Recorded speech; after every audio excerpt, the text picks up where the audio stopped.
Thought Bubble Audio.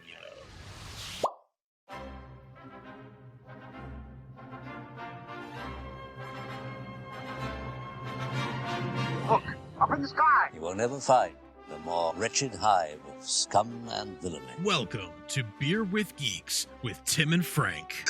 Who are you? I'm Batman. I am Iron Man. Your friendly neighborhood Spider-Man. Hi, Christopher. I'm Nero. My name is Inigo Montoya. You're a wizard, Harry. A couple of guys with a couple of beers and a whole lot of pop culture nostalgia. Make it so, number one. Ladies and gentlemen, the Beatles. Named the dog Indiana. Life finds a way. I am serious. And don't call me Shirley. Now sit back and crack open a cold one, because it's time for Beer with Geeks. It comes in paints? Shaken, not stirred. Great Scott! I was way off. I knew it started with an S, though.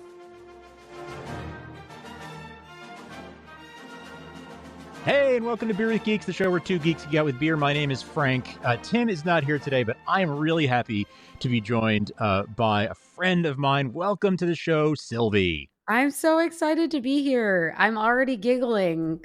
I think that happens. As soon as you hit the record button, I'm just like, uh-oh. It just starts. Well, you're a podcast producer extraordinaire. You're no stranger to the mic. It's very kind. And I am very, very excited to get you here. We met through work. We're work friends originally, but I'm excited to get to chat with you here. We're work homies, and we're talking about non-work things. Hell yes. Yes. Beer. Over a beer. What are you drinking today? I am drinking a Sixpoint Bengali IPA. One of my faves, Brooklyn, New York, based here. It's a classic. It's got some hoppy righteousness. Love Sixpoint. Yeah. Love what they do. Bengali is one of the best that they've got. Great. Yeah. I it's been a long time. It's hard to find Sixpoint up here in New England. But the variety pack is always the variety pack is stellar. Stellar. Every time. What's the big beer in New England? Is it Pabst? No. PBR. I mean, PBR is PBR. Yes, Narragansett is definitely big. I'm just gonna name all beer. Sam Adams. Actually, I'm having today, Shipyard is a big one. Shipyard, I love Shipyard. Yeah. Let's go, Maine. Exactly. Yep. Pumpkinhead is always a big one this time of year. So that's what I'm enjoying tonight. Is a Shipyard Pumpkinhead. It is it is seasonal and it's a favorite. So hey, cheers. Cheers, virtually.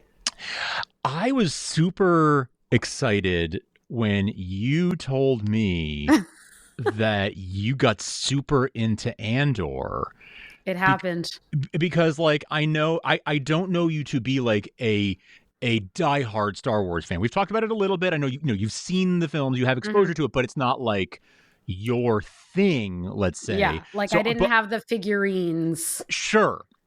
So but I was super jazzed when you said that you had just watched it and were in love with it. Tell me a little bit about how tell me the story of how you and your partner watched it together. Right? Yeah. I'm trying to think of why we decided to watch it. So definitely it had been recommended to me by a few different friends.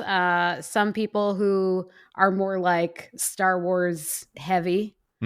Some people who are just TV obsessives. Sure. So it had been on my radar for a minute. I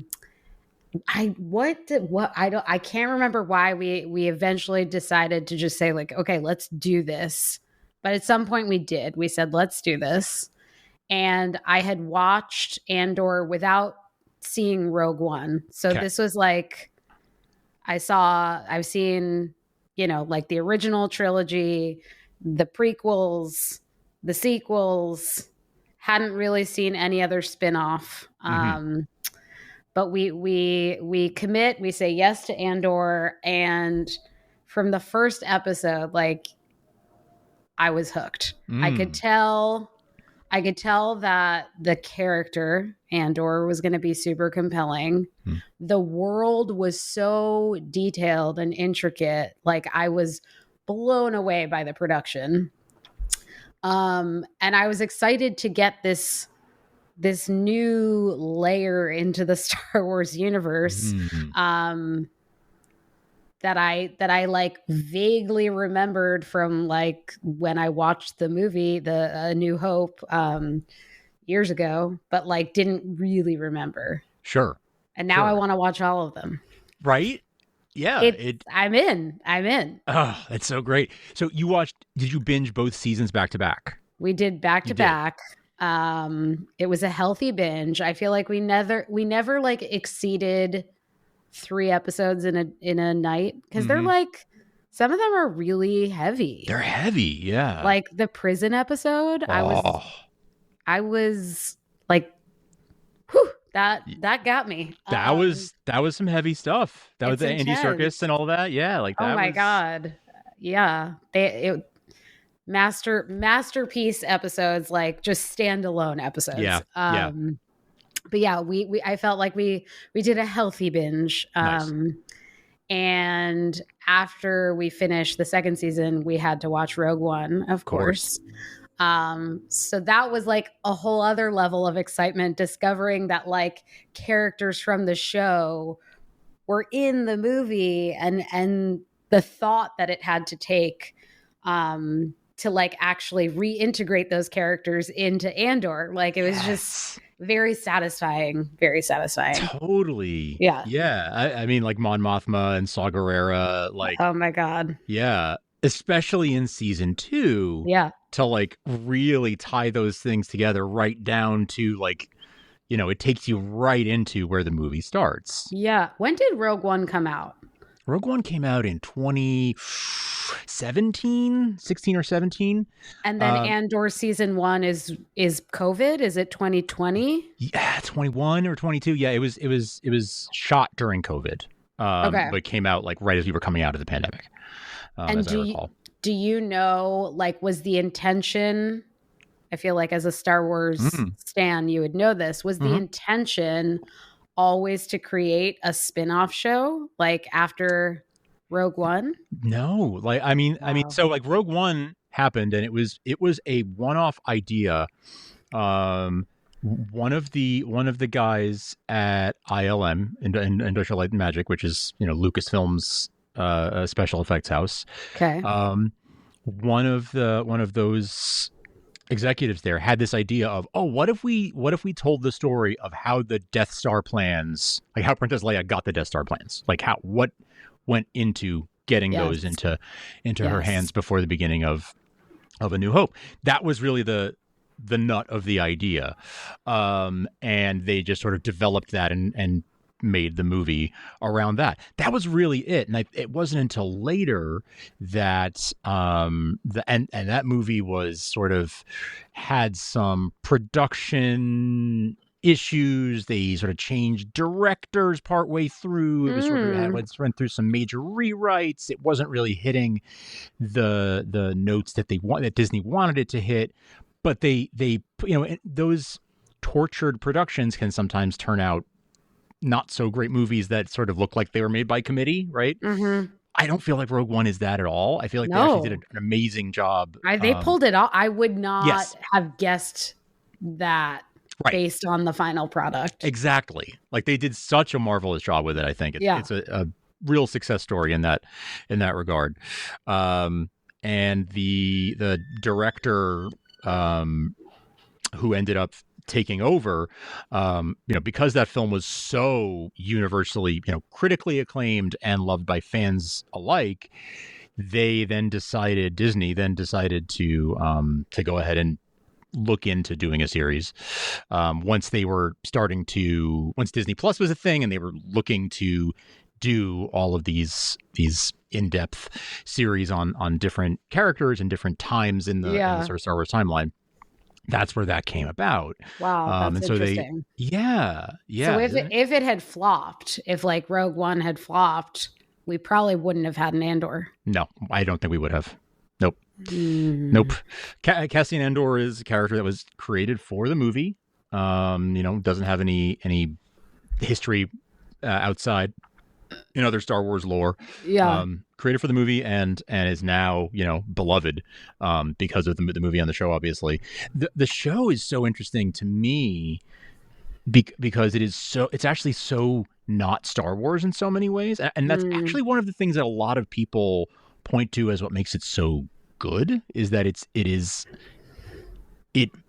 happens in a different, like, you're not seeing the Force and lightsabers and all that kind of stuff.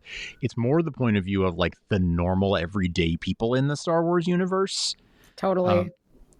I'm curious if like what is that something that you found more compelling, relatable? Did that not even really like that's interesting, cross your mind? Like what was it about the show? Is it more about the characters and this drama and the story for you that really drew you in?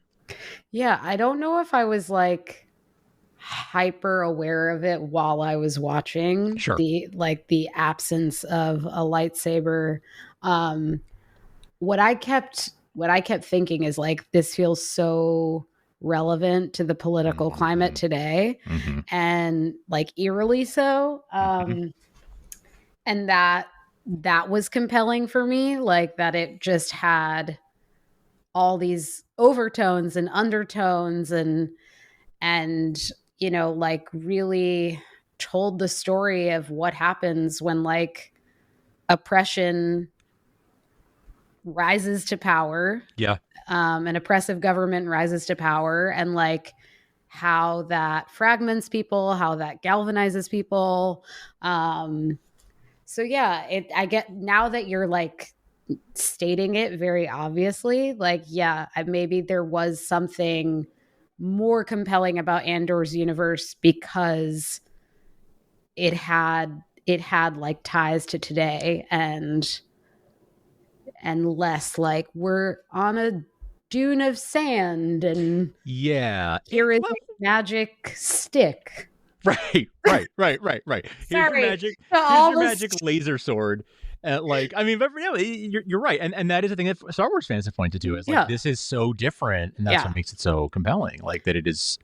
It doesn't need any of the fantastical elements to be a compelling story, until like it still happens in the same universe. There's references to some of that stuff, but like a character like Dedra, who is like, oh my god, the ultimate Stankface. Oh my god, right? I was like, can you teach me how to Stankface? Because I, like, every time the camera was on her, it was just like, there should be, I'm sure there's a smash cut of like all her stank faces. Oh, I'm sure YouTube has something to offer there. Yeah. I loved her. But sorry, what were you going to say about her character? No, I mean, she is such a great example of like somebody who will do anything to rise through the ranks and to succeed, right? Yeah. For her own personal ambition. Yeah. She will do. There's nothing she won't do, to climb the ranks, to climb the ladder. Yeah. And that's something that is very. Her ending was so poetic, man. Yeah, what did you think? What did you make of that? Just like seeing her in the prison where she had confined so many people to is like very satisfying. Mm-hmm. She has a moment in season 2 where you like glimpse some of her humanity. She seems like genuinely devastated for, what's his name? Why can't I think of his name? Cyril. For Cyril. Yeah. But like still dug his grave, essentially. Like she did. Did it. But you see her crack a little. Yeah. Which I appreciated. There's some heart in her. There is. But yes, I liked how they ended her story, that she is like, yeah, she's got to suffer. It was poetic justice. It was sort of, she was sort of fated to end up there. I feel like, that was sort of the logical endpoint for her. Totally. But it did, I was wondering, like, will she climb the ranks and will she like get to where she wants to go? That's that was another one of the fun things about some of these characters is that because they're not established characters. Yeah. You don't know. The stakes were real. Like someone like Andor, okay, we know that where he's going to end up because we're heading towards Rogue One. So like we know that he's where he's ending up. Yeah. The journey Except that I didn't know. I had no idea.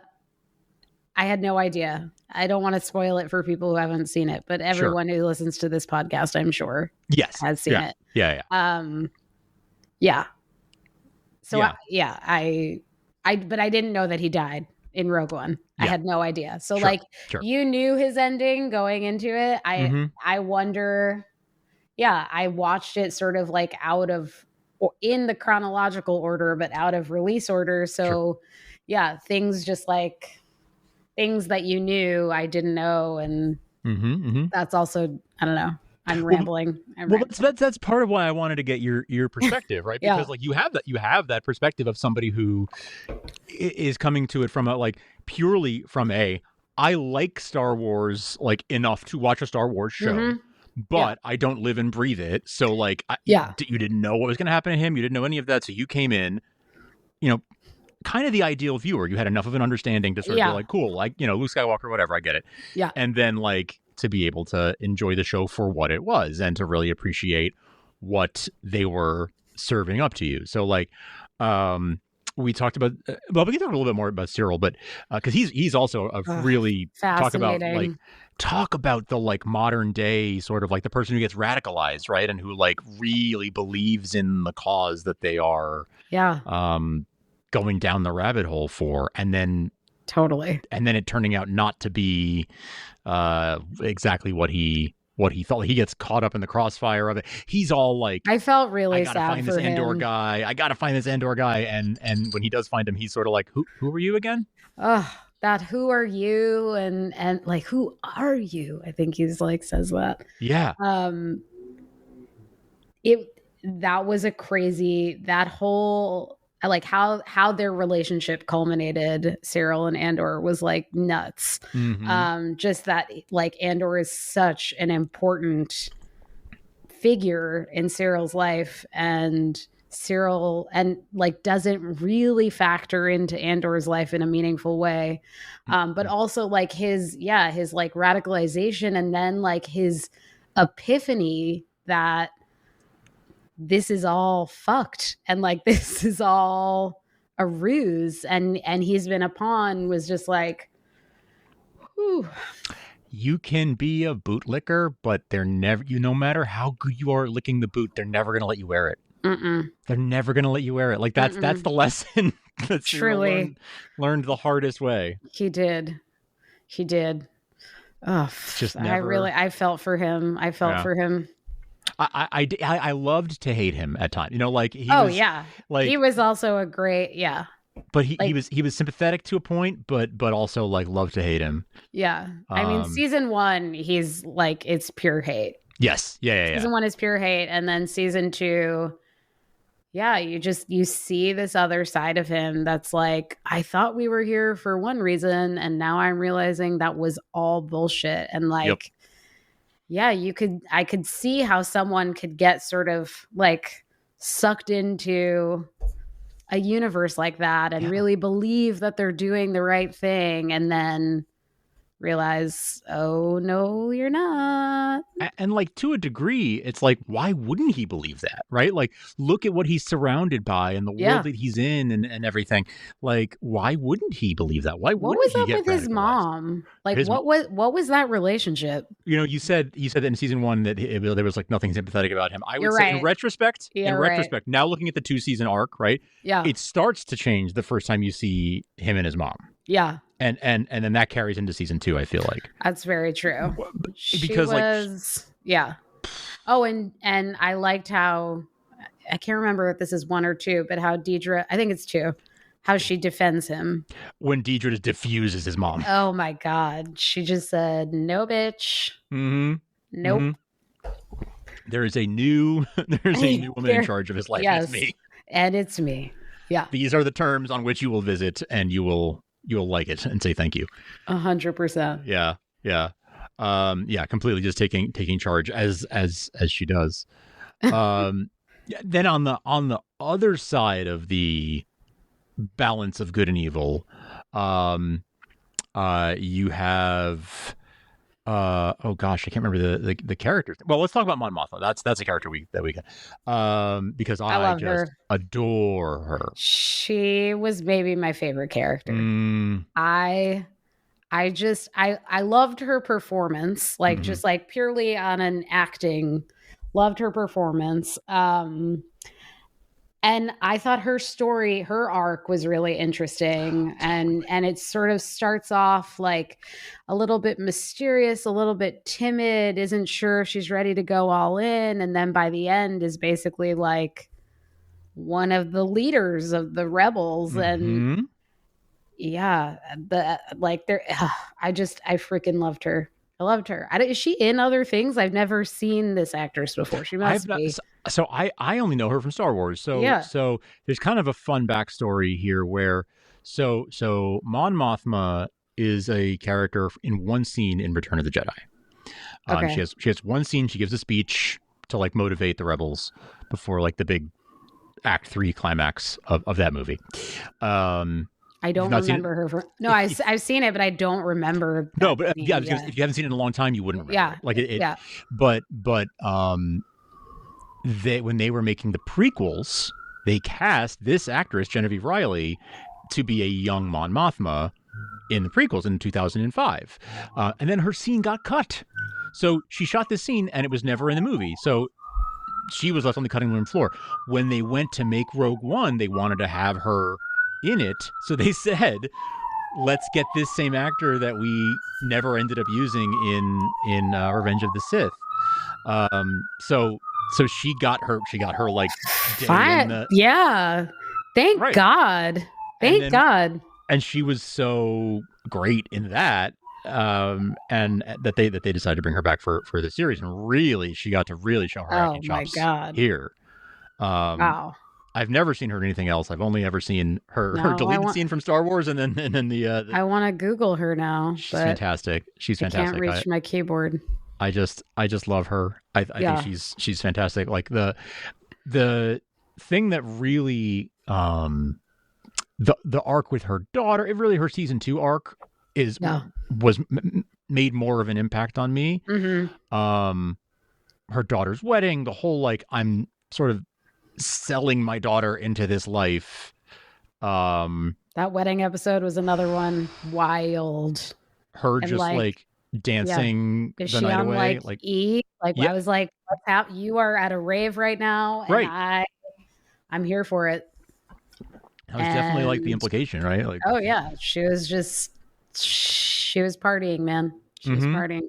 Just like drowning her sorrows, like the whole thing of like she is maybe the anti Dedra in the sense that like there's nothing she won't sacrifice for this cause, right? Like there is nothing she won't, like nothing is too sacred. Her whole family, her whole life. Well, and that was another interesting aspect of Andor is like Luthen. Another example of like, sacrifice is not, it doesn't look great all the time. Yes. Like it's messy. And you saw that really clearly on both sides. It wasn't like, look at these super, righteous, always, morally correct rebels. Like, there were some real shades of gray, which I thought was like a very interesting point. Yes. I think one thing that the Star Wars like mainline films focus on is much clearer light and dark, good and bad. It's much more black and white, and that is it's a kind of storytelling that I admittedly really like. But it's also like George Lucas was always very explicit, like, this is for 12-year-olds. Like, this was always meant. I was gonna say, for, like, it's accessible. Like, it's accessible. It makes sense why you would have that binary, but like, yeah, the fact that Andor was like so complex. Yeah. And yeah, like, I don't like, Luthen made some speech, again, can't remember if it's in 1 or 2, but some speech about sort of like his, like, what did he say? He's who the fuck is he talking to? I wish I had the show just right here playing in the background. Well, there's a few moments I can think of that. Yeah. I mean, like, there's times where he's saying, like, oh, it must be so nice for you to be able to keep your hands clean. Like, yes. It must be so nice. Yes. Good for you that you can do that. But some of us are down here, like, in the dirt, like, doing the real work, basically, right? Like, is that sort of what you're getting at? Yeah. And I think, there is one specific speech that I will look up later, but he's like, he sort of says, like, yeah, you think I'm a shit person? I am. And that's sometimes what a rebellion needs. Like, I've had to do things that I'm not proud of. And like, I have made my peace with that. So yeah, he was a very interesting character. And then Saw was a really interesting character. Yeah. What is he like huffing on his planet? What is that? Yeah, he is huffing some I can't remember it off the top of my head right now. Yeah. But he is like, yeah, on some there's a mini arc about it even. Yeah. With the other rebel guy a younger kid. Yeah. But yeah, like, in that, how that obviously is like eating his brain over time, and he's an extremist. He's a he's like a terrorist. I mean, Forrest Whitaker was just like chef's kiss in that role. I know. Honestly, I wasn't sure he would be in the series. Like, he was in the movie, and that was like he was one of the big things they were promoting when the movie was coming out, right? It was like, as Forrest Whitaker, obviously, he was one of the big names attached. And honestly, didn't expect to see him on the show. Not that they didn't have big. I mean, they had Stellan Skarsgård and big people. Yeah. But yeah, I was very pleasantly surprised to see him in the show, and as much in the show as he was. I thought he was very a cameo, whatever, but he was more present than I expected. He was definitely more present. Yeah. I really liked. So you mentioned Luthen, and I wanted to because he is so and morally ambiguous and willing to do whatever. He's not afraid to be in the shadows and to be on the darker side of things. He's got moles on the inside of the Empire and all this kind of thing. But then is Clea? Was that her name? I think that's her name. She was a great character in season 1, but like the complexity that just like opened up for her, especially towards the end when she had to make the decision to like end his life because that's what he would have wanted and all that. Like, I was really glad that we got her backstory. Yes. Like, it would have really bothered me if that was sort of like a black box. Her character, like, she went to like a new level after we got that backstory. And that scene where she's trying to get the listening device. Yes, she's like bleeding her hand under the thing. Oh my God. Yes. Like, there were so many badass women, just like so many, which I also think was like a welcome change from the Star Wars universe. There was like Vel and Cinta as well, who were like super badass women. Yeah. And I mean, even then in Rogue One, you have a heroine. Yeah. And to put that in context, it's like the The Force Awakens came out in 2015 with Daisy Ridley as the lead, and then the very next year was Rogue One. So I guess that was 2016. Okay. So like that's that was a time of a lot of strong female, like Disney had just taken over, and they were trying to put the female leads in the forefront. I'm here for it. Yeah, I am here for it. It's a I think so. What did you think of the movie now, having seen the show and enjoyed the show as much as you did? Yeah. How did you feel like the movie, went as a companion piece, or as a, like, how did it dovetail for you? Yeah, I mean, it was interesting because, like, you can tell that some of the cast is, like, obviously younger in Rogue One. Yeah, definitely, yeah. It's like there were almost 10 years younger. A few moments of like, oh wow, and the production quality just looks so good in Andor. So like, I noticed that maybe more than I would have if I watched it in the reverse order. Interesting, yeah. But there was a lot of satisfaction, like just going from the beginning all the way to the end with these people. Like I mentioned at the beginning, like I was so happy that the characters, the actors playing them were still them. And I didn't know how I felt about Andor, like finding love, I guess, with, same. I wasn't sure about that. Like that felt unearned to me. Yes. Especially because we got so deep in his relationship with Bix. Yeah.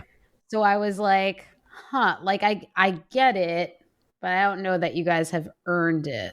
I agree with you, and I felt that way at the time too. Like, but when there was no Cyril, when there was no Bix, yeah, it still felt like this feels like obligatory. Yeah. Oh, okay. The two good-looking leads are gonna have a kiss before they die. Like, it did feel that might. I don't know this for a fact, but that might be one of those things that happened because the film was in production hell, and like a committee decided, like, well, there needs to be a romantic. We need a romantic, yeah. Right. Like, I don't know, or I mean, it may have been there from the start. I don't know, but it does sort of smell to me a little bit like some studio meddling, some executives being like, this needs a love story.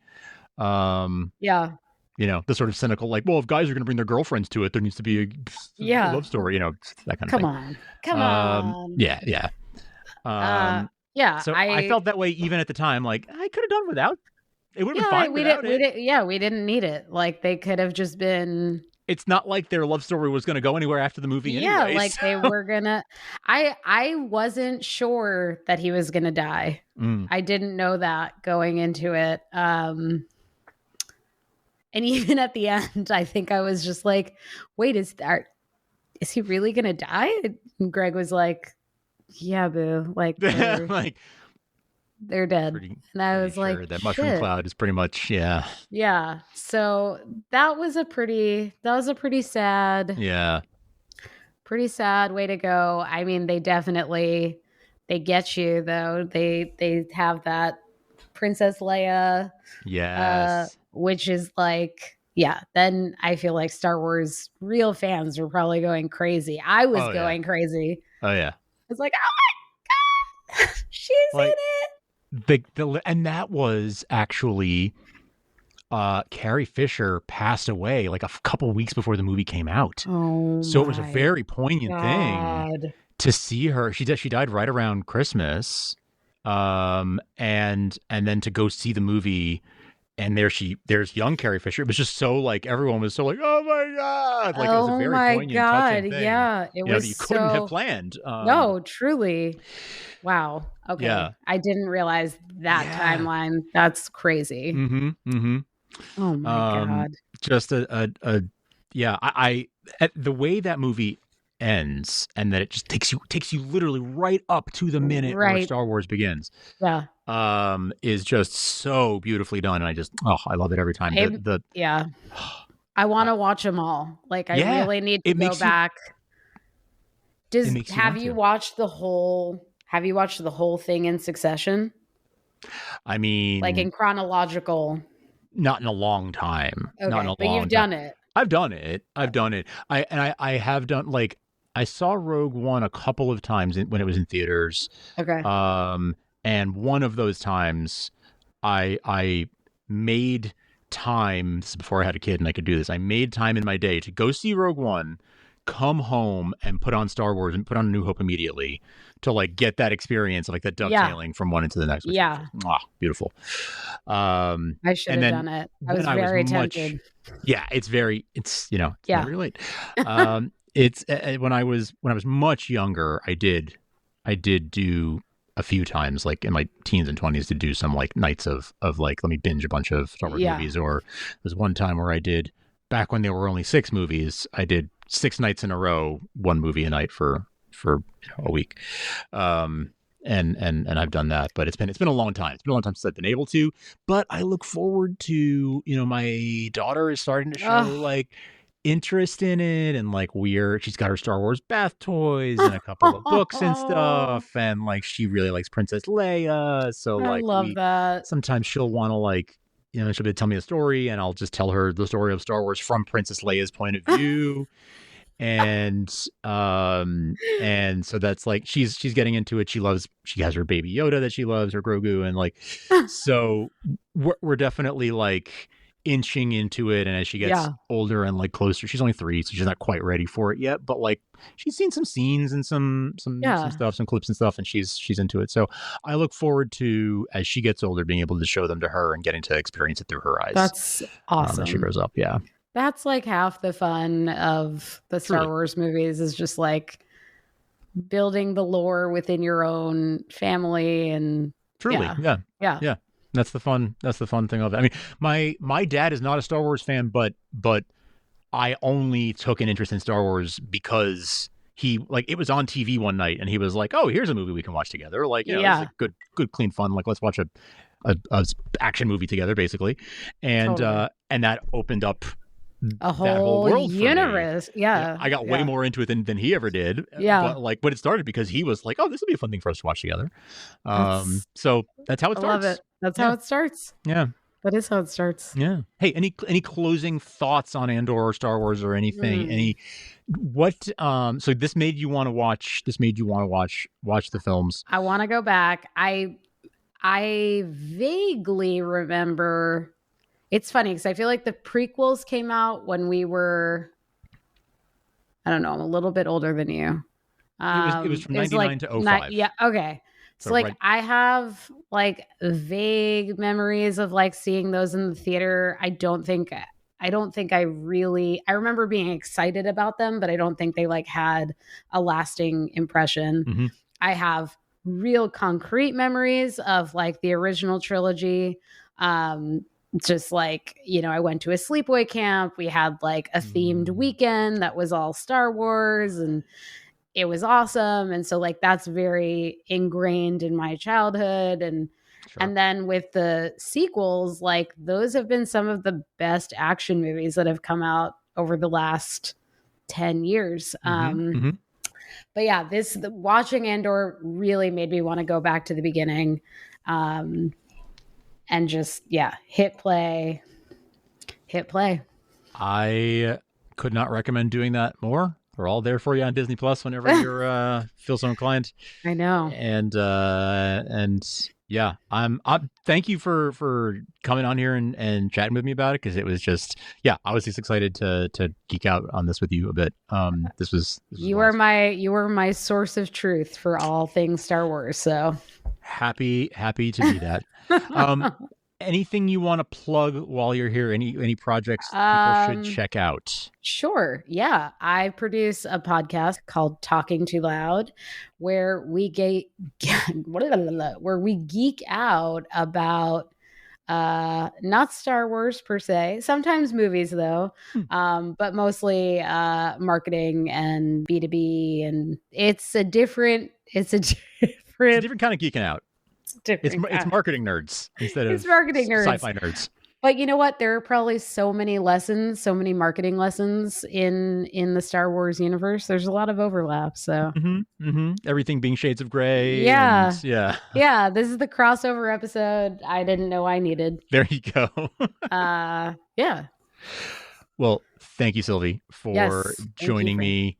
Thank you all for listening. You can find us at beerwithgeeks.com. You can find us in any podcast app. You can rate and review us. You can now find us on YouTube as of late. And you can, of course, support us at patreon.com/thoughtbubbleaudio to support the network. But that's all I got for you this week. So Tim will be back soon.